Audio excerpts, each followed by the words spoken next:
this. I'm enjoying this.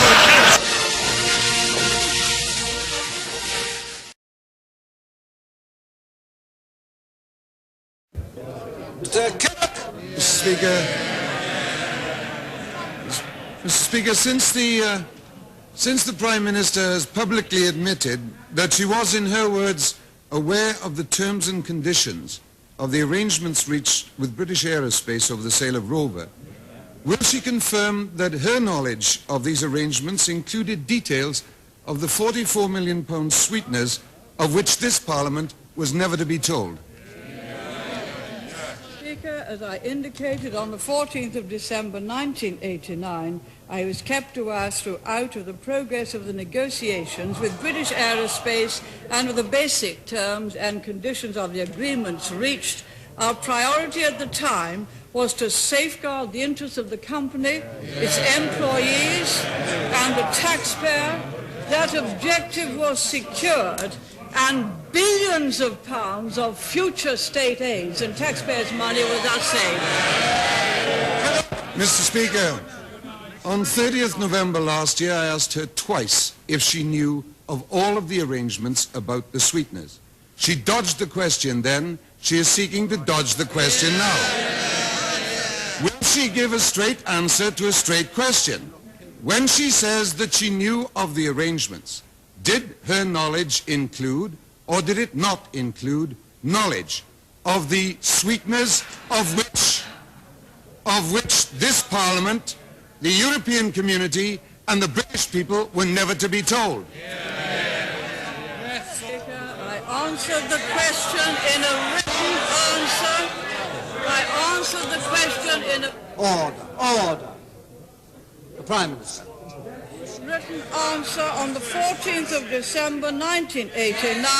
I was kept aware throughout of the progress of the negotiations with British Aerospace and of the basic terms and conditions of the agreements reached. Our main objective was to secure the privatization of this company, which was utterly bankrupt and broke, and upon which the taxpayer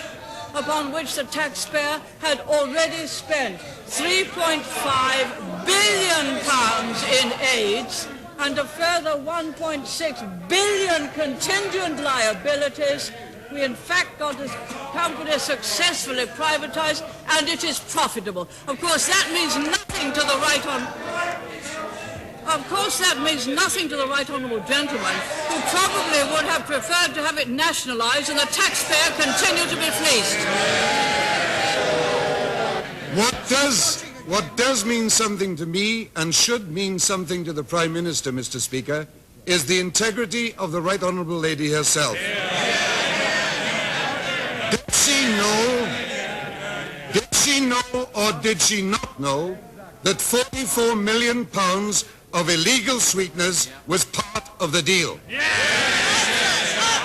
Speaker, I have answered the gentleman with the reply which I gave on the 14th of December 1989. May I say how very much the opposition have changed their tune, Mr. Speaker. Order. The Prime Minister. Order. The Prime Minister. Order. The Prime Minister has been asked a series of questions. She wishes to reply. The Prime Minister. Have changed their tune, Mr. Speaker, from the line which they took on the 14th of July 1988, when 14th of July 1988... Oh, Maxie, it's intolerable. Well, order! It is intolerable when the Prime Minister has been asked a question for her not to have an opportunity of reply. Order! Prime Minister. The line they took on the 14th of July 1988, when my right honourable friend, the Chancellor of the Duchy of Lancaster, as he then was, informed the House of the results of the negotiations and what had taken place. And the honourable member for Dagenham, then replying to my right honourable friend, and... Order. This is order. Well, order.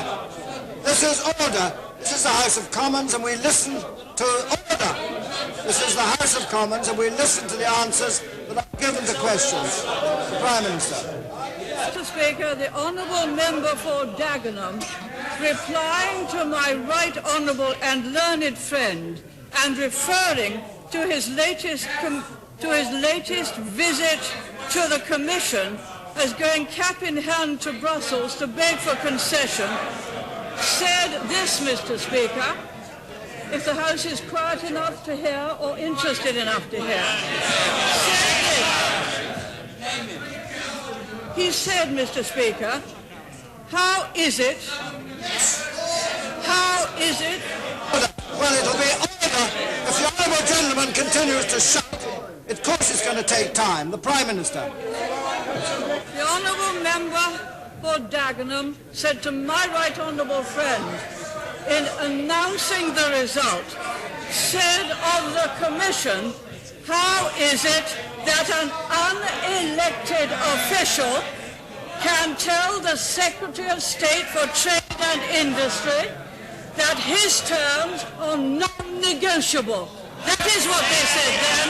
They've changed their tune now.